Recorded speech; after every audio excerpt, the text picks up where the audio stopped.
ನಮಸ್ಕಾರ. 6 ತಿಂಗಳಲ್ಲಿ ಬೀಳುತ್ತಾ ಬಿಎಸ್ವೈ ಸರ್ಕಾರ. ಹೈಕಮಾಂಡ್ ಕೈಗೊಂಬೆಯಾಗೋಕೆ ಒಪ್ಲಿಲ್ವಾ ಬಿಎಸ್ವೈ? ಒಂದ್ ಕಡೆ ಅತೃಪ್ತರು, ಇನ್ನೊಂದ್ ಕಡೆ ಹೈಕಮಾಂಡ್ ಆಟ.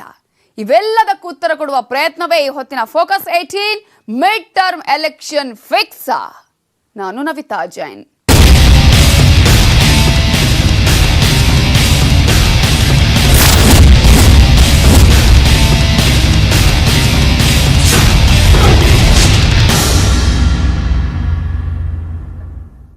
ಬಿಎಸ್ ಯಡಿಯೂರಪ್ಪ ಸಿಎಂ ಆಗಿ ಜಸ್ಟ್ 1 ತಿಂಗಳಾಗಿದೆ. ಆದರೆ 1 ತಿಂಗಳಿಂದ ಅವರು ನೆಮ್ಮದಿಯಾಗಿಲ್ಲ. ಸದಾ ಆತಂಕ, ಭಯ, ಅವಮಾನ ಅವರನ್ನ ಬೆನ್ನತ್ತಿವೆ. ಅದಕ್ಕೆ ಕಾರಣ ಅತೃಪ್ತರು ಮತ್ತು ಹೈಕಮಾಂಡ್ ಆಟ. ಆ ಆಟವನ್ನ ನೋಡಿ ಬಿಎಸ್ವೈ ದಂಗಾಗಿ ಹೋಗಿದ್ದಾರೆ. ಹಾಗಾದ್ರೆ ಹೈಕಮಾಂಡ್ ಕೈಗೊಂಬೆಯಾಗೋಕೆ ಒಪ್ಪೋದೇ ಇಲ್ವಾ ಯಡಿಯೂರಪ್ಪ? ರಾಜ ಹುಲಿ ರೊಚ್ಚಿಗೆದ್ರೆ ಮಧ್ಯಂತರ ಚುನಾವಣೆ ಫಿಕ್ಸ್ ಆಗಿ ಹೋಗತ್ತಾ? ರಾಜ ಹುಲಿ ನಡೆಯನ್ನ ಕಂಡ ದೊಡ್ಡಗೌಡ್ರು ಮತ್ತು ಟಗರು ಸಿದ್ದರಾಮಯ್ಯ ಬೇರೆಯದ್ದೇ ಆಟ ಶುರು ಮಾಡಿದ್ದಾರ. ಅಷ್ಟಕ್ಕೂ ಏನು ಆ ರಾಜಕೀಯ ದಾಟ ಅಂತೀರಾ? ತೋರಿಸ್ತೀವಿ ನೋಡಿ.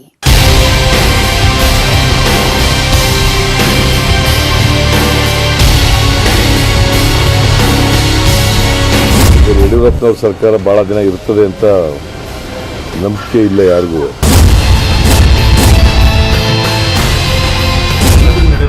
ಒಂದು ವಿಷಯ ಈಗ ಕೇಳಿ ಬರ್ತಾ ಇರೋದು, ಮಧ್ಯಂತರ ಚುನಾವಣೆ ಎದುರಾಗುತ್ತೆ ರಾಜ್ಯದಲ್ಲಿ ಅಂತ. ಆಗತ್ತೆ ಅನ್ನೋದ್ರ ಬಗ್ಗೆ ಯಾವ ಸಮಸ್ಯೆ ಇಲ್ಲ. ಸಿದ್ದರಾಮಯ್ಯವರು ಈ ಪಕ್ಷಕ್ಕೆ ಆಸ್ತಿ, ಅವ್ರು ಉಳಿಸ್ಕೋಬೇಕಾಗ್ತದೆ. ಅವರು ರೆಬೆಲ್ಸ್ನ ಸೇರಿಸ್ಕೊಂಡು ಸರ್ಕಾರ ಮಾಡಿದ್ರೆ ಉಳಿತದ ಬಹಳ ದಿನ. 6 ತಿಂಗಳಲ್ಲಿ ಬೀಳುತ್ತಾ ಬಿಎಸ್ವೈ ಸರ್ಕಾರ.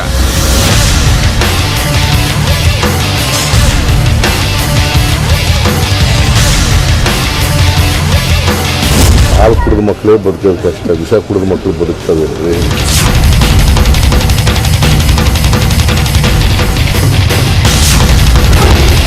ಕೈಗೊಂಬೆಯಾಗಲ್ಲ ಅಂದ್ರ ರಾಜ ಹುಲಿ.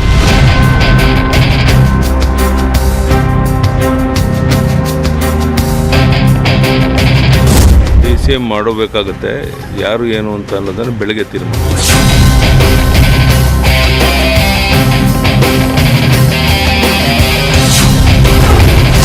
ಒಂದ್ ಕಡೆ ಅತೃಪ್ತರು, ಇನ್ನೊಂದು ಕಡೆ ಹೈಕಮಾಂಡ್ ಆಟ.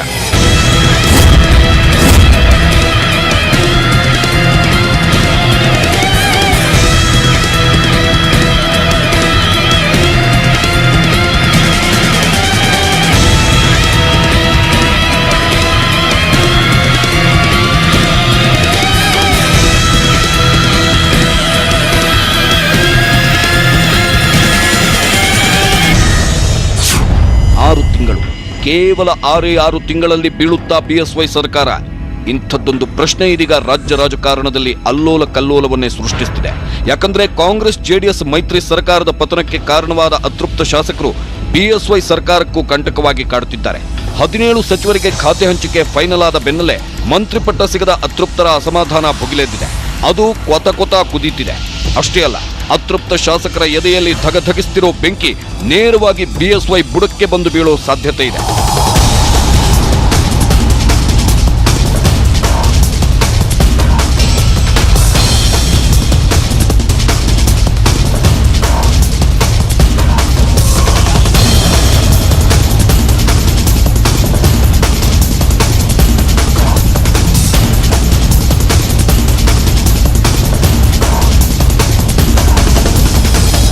ಒಂದು ಕಡೆ ಅತೃಪ್ತ ಶಾಸಕರ ಅಸಮಾಧಾನ ಭುಗಿಲೆದ್ದಿದ್ರೆ, ಮತ್ತೊಂದು ಕಡೆ ಬಿಜೆಪಿ ಹೈಕಮಾಂಡ್ನ ಒಂದೊಂದು ನಿರ್ಧಾರವು ಬಿಎಸ್ವೈ ಎದೆ ನಡುಗಿಸ್ತಿದೆ. ಯಾಕಂದ್ರೆ ರಾಜ್ಯ ಸರ್ಕಾರದ ಬಗ್ಗೆ ಹೈಕಮಾಂಡ್ ನಾಯಕರು ತಗೊಂತಿರೋ ನಿರ್ಧಾರಗಳೆಲ್ಲ ಬಿಎಸ್ವೈರನ್ನ ಡಮ್ಮಿ ಮಾಡುವಂತಿವೆ, ಮೂಗುದಾರ ಹಾಕಿ ಕಟ್ಟಿ ಹಾಕೋ ರೀತಿಯಲ್ಲಿವೆ. ಆದ್ರೆ ರಾಜ ಹುಲಿಯಂತೆ ಮೆರೆದಾಡೋ ಬಿಎಸ್ವೈ ಹೈಕಮಾಂಡ್ ಮಾತಿಗೆ ಬಗ್ತಾರ? ಅವರ ಕೈಗೊಂಬೆ ಆಗಿ ಬಿಡ್ತಾರ? ಇಲ್ಲ, ಹೈಕಮಾಂಡ್ಗೆ ಸೆಡ್ಡು ಹೊಡೆದು ಸರ್ಕಾರವನ್ನೇ ಬೀಳಿಸ್ಬಿಡ್ತಾರ ಅನ್ನೋ ಬಿಸಿ ಚರ್ಚೆಗಳು ಹುಟ್ಕೊಂಡಿವೆ. ಹೈಕಮಾಂಡ್ ನಿರ್ಧಾರಗಳು ಹಾಗೂ ಬಿಎಸ್ವೈ ನಡೆಯನ್ನ ಸೂಕ್ಷ್ಮವಾಗಿ ನೋಡ್ತಿರೋ ಟಗರು ಸಿದ್ದರಾಮಯ್ಯ ಹೇಳೋದೇನು ಗೊತ್ತಾ? ಮಾಜಿ ಸಿಎಂ ಸಿದ್ದರಾಮಯ್ಯ ಹೇಳಿದ್ದನ್ನ ಬಿಎಸ್ವೈ ಸರ್ಕಾರ ಯಾವಾಗ ಬಿದ್ದು ಹೋಗುತ್ತೋ ಏನೋ, ಈ ಸರ್ಕಾರದ ಬಗ್ಗೆ ಯಾರಿಗೂ ನಂಬಿಕೆ ಇಲ್ಲ ಅಂತಿದ್ದಾರೆ ಸಿದ್ದರಾಮಯ್ಯ. ಅಷ್ಟಕ್ಕೂ ಅದಕ್ಕೆ ಕಾರಣ ಏನು ಅಂತ ಕೇಳಿದ್ರೆ ಸಿದ್ದರಾಮಯ್ಯ ಕೊಡೋ ಆನ್ಸರ್ ಏನು ಗೊತ್ತಾ?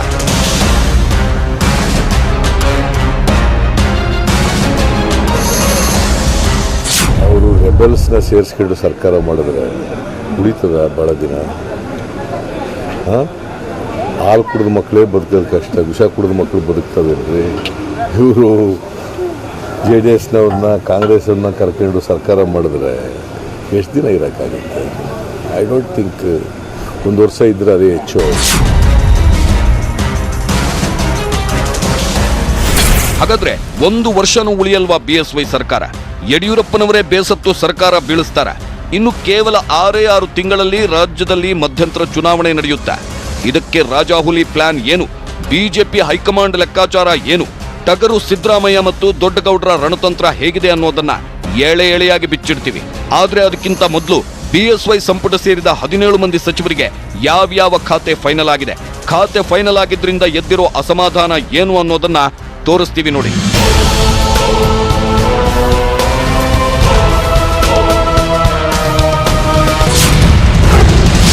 ಅತೃಪ್ತರು ಅನರ್ಹರಲ್ಲಿ ಭುಗಿಲೆದ್ದ ಅಸಮಾಧಾನ.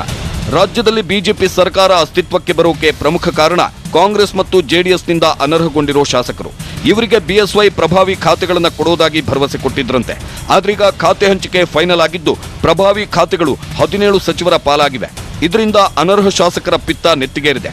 ಇವರ ಕೋಪ, ಸಿಟ್ಟು, ಆಕ್ರೋಶ ಸ್ಫೋಟಗೊಂಡ್ರೆ BSY ಸರ್ಕಾರ ಪತನವಾಗುವುದು ಗ್ಯಾರಂಟಿ ಅಂತ ಹೇಳಲಾಗುತ್ತಿದೆ.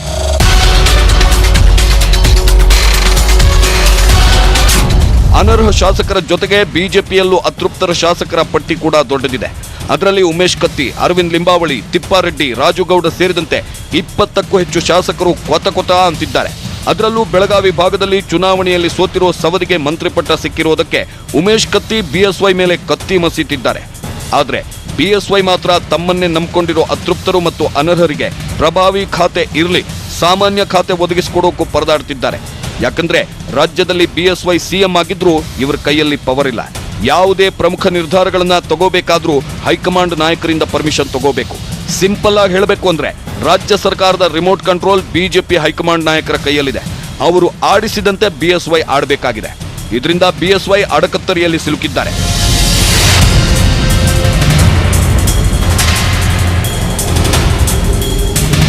ಇಂಟ್ರೆಸ್ಟಿಂಗ್ ವಿಚಾರ ಏನಂದ್ರೆ ಹೈಕಮಾಂಡ್ ಕೈಗೊಂಬೆಯಾಗೋಕೆ BSYಗೆ ಕಿಂಚಿತ್ತೂ ಇಷ್ಟ ಇಲ್ಲ ಅನ್ನೋ ಮಾತುಗಳು ಕೇಳಿ ಬರ್ತಿವೆ. ಪ್ರತಿಯೊಂದು ವಿಚಾರಕ್ಕೂ ಹೈಕಮಾಂಡ್ ನಾಯಕರ ಮುಂದೆ ಹೋಗಿ ಕೈಕಟ್ಟಿ ನಿಲ್ಲೋದು, ಹೈಕಮಾಂಡ್ ನಾಯಕರು BSY ಮಾತಿಗೆ ಹೆಚ್ಚು ಬೆಲೆ ಕೊಡದಿರೋದು, ಬೇಕು ಅಂತಲೇ ಸತಾಯಿಸೋದನ್ನ ಕಂಡು BSY ಮುಜುಗರ ಮತ್ತು ಅವಮಾನಕ್ಕೀಡಾಗಿದ್ದಾರೆ. ತಮಗಾದ ಅವಮಾನವನ್ನ ತಮ್ಮ ಆಪ್ತರ ಬಳಿ BSY ಹೇಳ್ಕೊಂಡಿದ್ದಾರೆ ಎನ್ನಲಾಗುತ್ತಿದೆ. ಹಾಗಾದ್ರೆ ರಾಜಾಹುಲಿ BSY ರೊಚ್ಚಿಗೇಳುತ್ತಾರ, ಹೈಕಮಾಂಡ್ ನಾಯಕರ ವಿರುದ್ಧವೇ ಸಿಡಿದೇಳ್ತಾರ ಅನ್ನೋ ಅನುಮಾನಗಳು ಹುಟ್ಕೊಂಡಿವೆ. ಹಾಗೊಮ್ಮೆ BSY ರೊಚ್ಚಿಗೆದ್ರೆ ರಾಜ್ಯ ಸರ್ಕಾರ ಪತನವಾಗೋದು ಗ್ಯಾರಂಟಿ.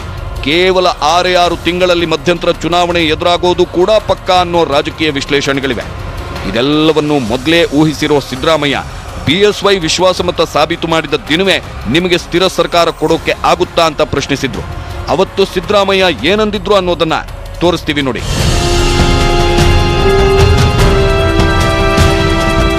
ಇವರು ತೃಪ್ತರೋ ಅವ್ರು ಕಟ್ಕೊಂಡು ಸರ್ಕಾರ ಮಾಡೋದು ಇವರು ಆಗಕ್ಕಾಗತ್ತೆ? ನಿಮಗೆ ಸ್ಟೇಬಲ್ ಗೌರ್ಮೆಂಟ್ ಕೊಡಕ್ಕಾಗತ್ತಾ? ಸ್ಥಿರ ಸರ್ಕಾರ ಕೊಡಕ್ಕಾಗತ್ತಾ? ಪ್ರಜಾಪ್ರಭುತ್ವದ ಸ್ಥಿರ ಸರ್ಕಾರ ಕೊಡ್ಲಿಕ್ಕೆ ಸಾಧ್ಯನೇ ಇಲ್ಲ.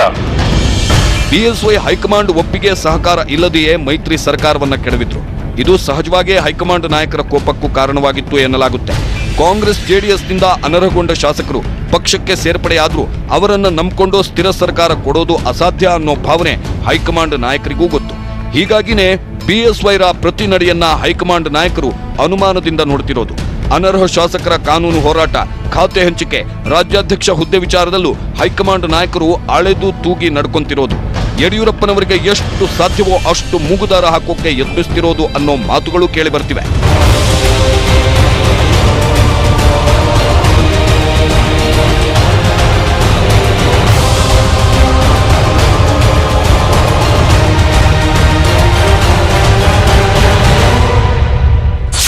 ಆದ್ರೆ ಸಿಡಿಗುಂಡಿನಂತೆ ವರ್ತಿಸುವ BSY ಹೈಕಮಾಂಡ್ ನಾಯಕರ ಕೈಗೊಂಬೆಯಂತೆ ನಡ್ಕೊಳ್ಳೋಕೆ ಸಾಧ್ಯವೇ ಇಲ್ಲ.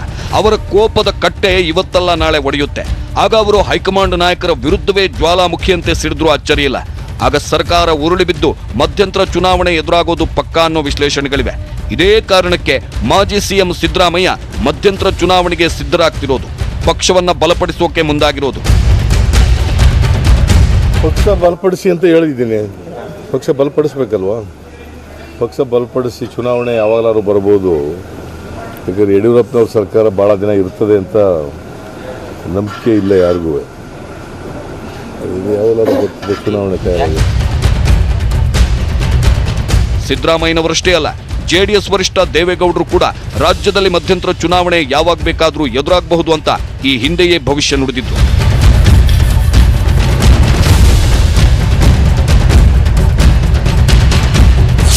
ಒಂದು ವಿಷಯ ಈಗ ಕೇಳಿ ಬರ್ತಾ ಇರೋದು ಮಧ್ಯಂತರ ಚುನಾವಣೆ ಎದುರಾಗುತ್ತೆ ರಾಜ್ಯದಲ್ಲಿ ಅಂತ.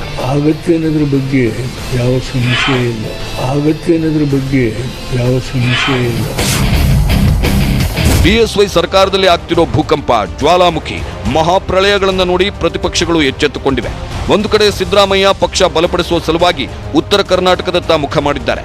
ಅದರಲ್ಲೂ ಅನರ್ಹಗೊಂಡಿರೋ ಶಾಸಕರ ಕ್ಷೇತ್ರಗಳನ್ನೇ ಟಾರ್ಗೆಟ್ ಮಾಡಿರೋ ಸಿದ್ದರಾಮಯ್ಯ ಭರ್ಜರಿ ಪ್ರಚಾರಕ್ಕೆ ಧುಮುಕಿದ್ದಾರೆ.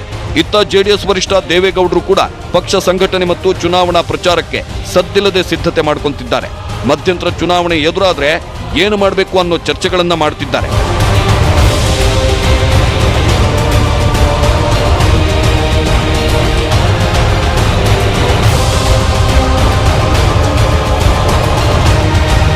ರಾಜ್ಯದಲ್ಲಿ ಬಿಎಸ್ವೈ ಸರ್ಕಾರದ ಆಯಸ್ಸು ಇನ್ನು 6 ತಿಂಗಳ.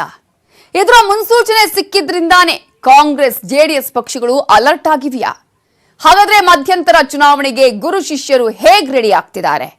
ಬಿಜೆಪಿ ಹೈಕಮಾಂಡ್ನ ಲೆಕ್ಕಾಚಾರ ಏನು ಅನ್ನುವ ಪಿನ್ ಟು ಪಿನ್ ಡೀಟೇಲ್ಸ್ ನಿಮಗಾಗಿ. ಇವತ್ತು ಡೆಲ್ಲಿಗೆ ಹೋಗಿ ಅಮಿತ್ ಶಾ ಅವರನ್ನ ನರೇಂದ್ರ ಮೋದಿ ಅವರನ್ನ ಭೇಟಿ ಮಾಡಿ ಅಮಿತ್ ಶಾ ಅವರು ಬಂದಮೇಲೆ ಅವ್ರು ಕೇಳ್ತೀವಿ. ಯಡಿಯೂರಪ್ಪ ಸಿಎಂ ಆದ್ಮೇಲೆ ಹೈಕಮಾಂಡ್ ನಾಯಕರು ಯಡಿಯೂರಪ್ಪನ ಮಾತಿಗೆ ಹೆಚ್ಚು ಬೆಲೆ ಕೊಡ್ತಾನೇ ಇಲ್ಲ. ಸಚಿವರ ಪಟ್ಟಿ ಹಿಡ್ಕೊಂಡು ಹಲವು ಸಲ ದಿಲ್ಲಿಗೆ ಹೋದ್ರೂ ಕೇಂದ್ರದ ನಾಯಕರು ಸಿಕ್ಕಿರಲಿಲ್ಲ. ಕೊನೆಗೆ ಸಿಕ್ಕರೂ ಅಂತಿಮ ನಿರ್ಧಾರವನ್ನು ಬಿಎಸ್ವೈಗೆ ತಿಳಿಸಲ್ಲ. ಬದಲಿಗೆ ಎಲ್ಲ ವ್ಯವಹಾರವನ್ನು ಬಿಎಲ್ ಸಂತೋಷ್ ಮೂಲಕವೇ ನಡೆಸುತ್ತಿದ್ದಾರೆ. ಅಷ್ಟೇ ಅಲ್ಲ, ಬಿಎಸ್ವೈ ಬಯಸಿದ್ಯಾವುದು ನಡೆಯುತ್ತಿಲ್ಲ ಅನ್ನೋ ವಿಶ್ಲೇಷಣೆಗಳಿವೆ.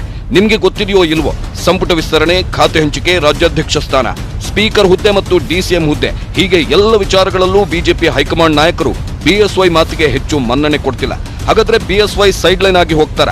ಬಿಎಸ್ವೈ ರನ್ನ ಡಮ್ಮಿ ಮಾಡಬೇಕು ಅಂತಾನೆ ಹೈಕಮಾಂಡ್ ಬಿಎಲ್ ಸಂತೋಷ್ ರನ್ನ ಮುಂದೆ ಬಿಟ್ಟಿದ್ಯಾ ಅನ್ನೋ ಅನುಮಾನಗಳು ಕಾಡ್ತಿವೆ. ಇಷ್ಟಕ್ಕೆ ಸುಮ್ಮನಾಗದ ಬಿಜೆಪಿ ಹೈಕಮಾಂಡ್ ಒಂದಲ್ಲ ಎರಡಲ್ಲ ಒಟ್ಟು 3 ಡಿಸಿಎಂ ಹುದ್ದೆಗಳ ಸೃಷ್ಟಿಗೆ ಕೈ ಹಾಕ್ತಿದೆ. ಇದು ಬಿಎಸ್ವೈ ಜಂಘಾಬಲವನ್ನೇ ಉಡುಗಿಸಿಬಿಟ್ಟಿದೆ. DCM ಮಾಡಬೇಕಾಗತ್ತೆ, ಯಾರು ಏನು ಅಂತ ಅನ್ನೋದನ್ನು ಬೆಳಗ್ಗೆ ತೀರ್ಮಾನ.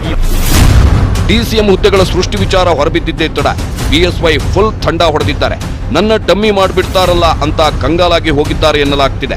ಅದರಲ್ಲೂ ಅನರ್ಹ ಶಾಸಕರಿಗೆ ಬಿಎಸ್ವೈ ಕೊಟ್ಟ ಮಾತನ್ನ ಉಳಿಸಿಕೊಳ್ಳಲು ಆಗ್ತಿಲ್ವಲ್ಲ ಅನ್ನೋ ಕೊರಗು ಇನ್ನಿಲ್ಲದಂತೆ ಕಾಡ್ತಿದೆಯಂತೆ. ಹೀಗಾಗಿ ಬಿಎಸ್ವೈ ಸಿಡಿದಿದ್ರೆ ಸರ್ಕಾರ ಬಿದ್ದು ಹೋಗುತ್ತಾ ಅನ್ನೋ ಪ್ರಶ್ನೆಗಳು ಹುಟ್ಕೊಂಡಿವೆ.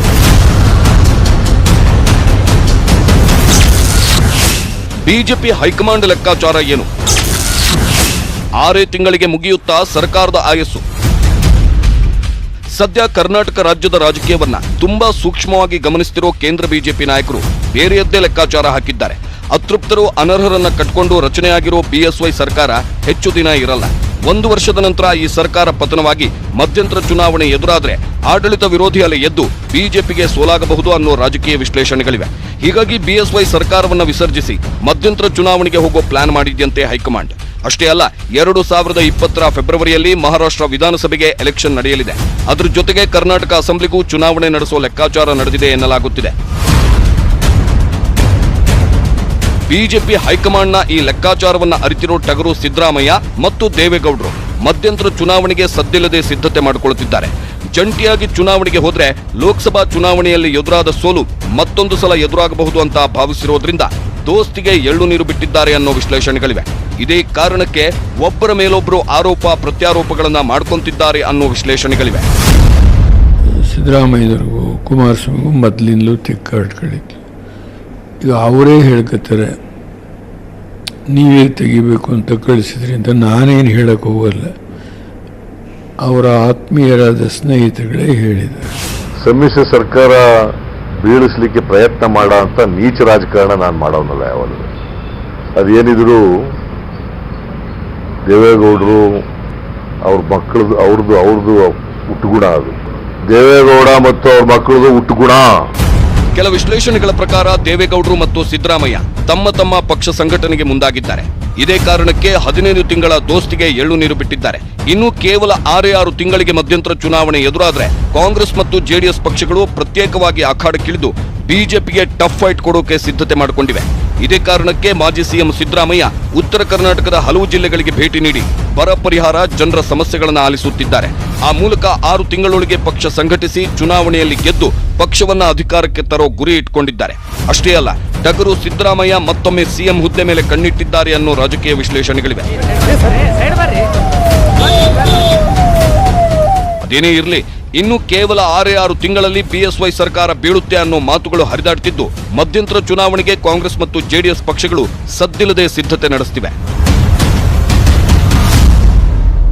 ಬಿಎಸ್ವೈಯನ್ನ ಹೆಜ್ಜೆ ಹೆಜ್ಜೆಗೂ ಹೈಕಮಾಂಡ್ ಚೆಕ್ ಮಾಡ್ತಾ ಇದೆ. ಇದು ಬಿಎಸ್ವೈ ಪಿತ್ತ ನೆತ್ತಿಗೇರುವಂತೆ ಮಾಡಿದೆ. ಸದ್ಯದ ಪರಿಸ್ಥಿತಿ ಹೀಗೆ ಮುಂದುವರಿದ್ರೆ ಬಿಎಸ್ವೈ ಸರ್ಕಾರ ಪತನ ಆಗುವ ಸಾಧ್ಯತೆಗಳು ಇದೆ ಅನ್ನುವ ವಿಶ್ಲೇಷಣೆಗಳು ಕೇಳಿ ಬರ್ತಾ ಇದೆ. ಇಂದ ರಾಜಕೀಯ ಚತುರ ಸಿದ್ದರಾಮಯ್ಯ ಈ ಹಿಂದೆಯೇ ಗೆಸ್ ಮಾಡಿದ್ರು. ಅದು ಹೇಗೆ ಅಂತೀರಾ? ಇಲ್ಲಿದೆ ನೋಡಿ ಕಂಪ್ಲೀಟ್ ರಿಪೋರ್ಟ್. ರಾಜ್ಯದಲ್ಲಿ ಅತಂತ್ರ ವಿಧಾನಸಭೆ ಸೃಷ್ಟಿಯಾದಾಗಲೇ ಮಧ್ಯಂತರ ಚುನಾವಣೆ ಎದುರಾಗುತ್ತೆ ಅನ್ನೋದನ್ನ ಸಿದ್ದರಾಮಯ್ಯ ಗೆಸ್ ಮಾಡಿದ್ರು. ಹೀಗಾಗಿ ಜೆಡಿಎಸ್ ಜೊತೆ ದೋಸ್ತಿ ಸರ್ಕಾರಕ್ಕೆ ಕೈ ಜೋಡಿಸಿದ್ರು. ಕಾಂಗ್ರೆಸ್ ಪಕ್ಷ ಸಂಘಟನೆಗೆ ಒತ್ತು ಕೊಡ್ತಾ ಇದ್ರು. ರಾಜ್ಯದಲ್ಲಿ ಜೆಡಿಎಸ್ ಮೈತ್ರಿಗೆ ಎಳ್ಳು ನೀರು ಬಿಡದಿದ್ರೆ ಪಕ್ಷಕ್ಕೆ ಉಳಿಗಾಲ ಇಲ್ಲ ಅಂತ ಹೈಕಮಾಂಡ್ ಗಮನಕ್ಕೆ ತಂದಿದ್ರು ಎನ್ನಲಾಗುತ್ತೆ. ಇತ್ತ ಮಧ್ಯಂತರ ಚುನಾವಣೆಯ ಸುಳಿವು ಸಿಕ್ಕಿದ್ರಿಂದಲೇ ದೇವೇಗೌಡರು ಸಿದ್ದರಾಮಯ್ಯರನ್ನ ಹಣಿಯೋಕೆ ಯತ್ನಿಸಿದ್ರು. ಸಿದ್ದರಾಮಯ್ಯನವರ ಬಗ್ಗೆ ಕಾಂಗ್ರೆಸ್ ಹೈಕಮಾಂಡ್ಗೆ ದೂರು ನೀಡಿದ್ರು. ಅಷ್ಟೇ ಅಲ್ಲ, ದೋಸ್ತಿ ಸರ್ಕಾರ ಉರುಳಿಸಿದ್ದು ಸಿದ್ದರಾಮಯ್ಯನವರೇ ಅಂತ ಹೇಳೋ ಮೂಲಕ ಸಿದ್ದರಾಮಯ್ಯರನ್ನ ಕಟ್ಟಿಹಾಕೋಕೆ ಯತ್ನಿಸಿದ್ರು ಅನ್ನೋ ವಿಶ್ಲೇಷಣೆಗಳಿವೆ. ಇದಕ್ಕೆ ಸಿದ್ದರಾಮಯ್ಯನವರ ಪ್ರತಿಕ್ರಿಯೆ ಏನು ಗೊತ್ತಾ? ಅವರು ನನ್ನ ಮೇಲೆ ಗೂಬೆ ಕುಳ್ಳಿಸಿ ಅದರಿಂದ ರಾಜಕೀಯ ಲಾಭ ಪಡ್ಕೊಳ್ಳಲಿಕ್ಕೆ ಪ್ರಯತ್ನ ಮಾಡ್ತಾ ಇದ್ದಾರೆ. ಜನರು ಇವನ್ನೆಲ್ಲ ಅರ್ಥ ಮಾಡ್ಕೋತಾರೆ.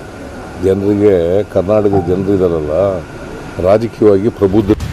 ಮಧ್ಯಂತರ ಚುನಾವಣೆಗೆ ಸಿದ್ಧತೆ ಮಾಡ್ಕೊಂತಿರೋ ಜೆಡಿಎಸ್ ನಾಯಕರು ದೋಸ್ತಿ ಸರ್ಕಾರದ ಪತ್ರಕ್ಕೆ ಸಿದ್ದರಾಮಯ್ಯನವರೇ ಕಾರಣ ಅಂತ ಆರೋಪಿಸುತ್ತಿದ್ದಾರೆ. ಅಷ್ಟೇ ಅಲ್ಲ, ಸಿದ್ದು ಆಪ್ತರೇ ಮೊದಲು ರಾಜೀನಾಮೆ ಕೊಟ್ಟಿದ್ದು. ಅವರ ರಾಜೀನಾಮೆ ಹಿಂದೆ ಸಿದ್ದರಾಮಯ್ಯನವರ ಕೈವಾಡ ಇದೆ ಅಂತ ಬಿಂಬಿಸುವ ಸಾಧ್ಯತೆ ಇದೆ. ಬೈತಿ ಬಸವರಾಜನಿಗೆ ಇನ್ಯಾರಿಗೋ ಕಳಿಸಿದ್ರು ಅಂತಾರಲ್ಲ, ಈ ಗೋಪಾಲಯ್ಯನಿಗೆ, ವಿಶ್ವನಾಥನಿಗೆ, ಮತ್ತೆ ಇನ್ನೊಬ್ಬ ಯಾರು ನಾರಾಯಣಗೌಡನ ಕಳಿಸ್ತವ್ರು ಯಾರಪ್ಪ? ಅವ್ರು JDSನವರೇ ಅಲ್ವಾ? ಅದರ ಅರ್ಥ ಅವ್ರಿಗೆ MLAಗಳನ್ನ ವಿಶ್ವಾಸ ತಗೊಂಡು ಇಟ್ಕೊಳ್ಳಿಕ್ಕೆ ಆಗಲಿಲ್ಲ. ಅವ್ರ ಕೈನಲ್ಲಿ JDSನವ್ರನ್ನೂ ಇಟ್ಕೊಳ್ಳೋಕ್ಕಾಗಲಿಲ್ಲ, ಕಾಂಗ್ರೆಸ್ನವ್ರನ್ನೂ ಇಟ್ಕೊಳ್ಳೋಕ್ಕಾಗಲಿಲ್ಲ. ಹಾಗಾಗಿ ಸರ್ಕಾರ ಹೋಯ್ತು. ಅದೇನೇ ಇರಲಿ, ಬಿಎಸ್ವೈ ಸರ್ಕಾರದಲ್ಲಿ ಎದ್ದಿರೋ ಅಸಮಾಧಾನ, ಭಿನ್ನಮತ ಮುಂದಿನ ದಿನಗಳಲ್ಲಿ ಭುಗಿಲೇಳುವ ಸಾಧ್ಯತೆ ಇದೆ. ಇದರಿಂದ ಬಿಎಸ್ವೈ ಸರ್ಕಾರ ಉರುಳಿ ಮಧ್ಯಂತರ ಚುನಾವಣೆ ಎದುರಾದ್ರೂ ಅಚ್ಚರಿ ಇಲ್ಲ ಅನ್ನೋ ಮಾತುಗಳು ಹುಟ್ಟುಕೊಂಡಿವೆ. ಬಿಜೆಪಿ ಹೈಕಮಾಂಡ್ ಮತ್ತು ಬಿಎಸ್ವೈ ಮಧ್ಯದ ತಿಕ್ಕಾಟ ಕಡಿಮೆಯಾಗತ್ತಾ? ಇಲ್ಲ ಅದು ಮತ್ತಷ್ಟು ಧಗಧಗಿಸುತ್ತಾ? ಒಂದೊಮ್ಮೆ ಧಗಧಗಿಸಿದ್ರೆ ಸರ್ಕಾರ ಬೀಳೋದು ಗ್ಯಾರಂಟಿ, ಮಧ್ಯಂತರ ಚುನಾವಣೆ ನಡೆಯೋದು ಪಕ್ಕಾ ಅಂತಾನೆ ಹೇಳಲಾಗ್ತಿದೆ ಅಂತ ಹೇಳ್ತಾ ಇವತ್ತಿನ ಫೋಕಸ್ 18 ಅನ್ನ ಮುಗಿಸ್ತಾ ಇದ್ದೀವಿ. ನೋಡ್ತಾ ಇರಿ ನ್ಯೂಸ್ 18 ಕನ್ನಡ. ಜಾಲ ನಮ್ಮದು, ಬಲ ನಿಮ್ಮದು.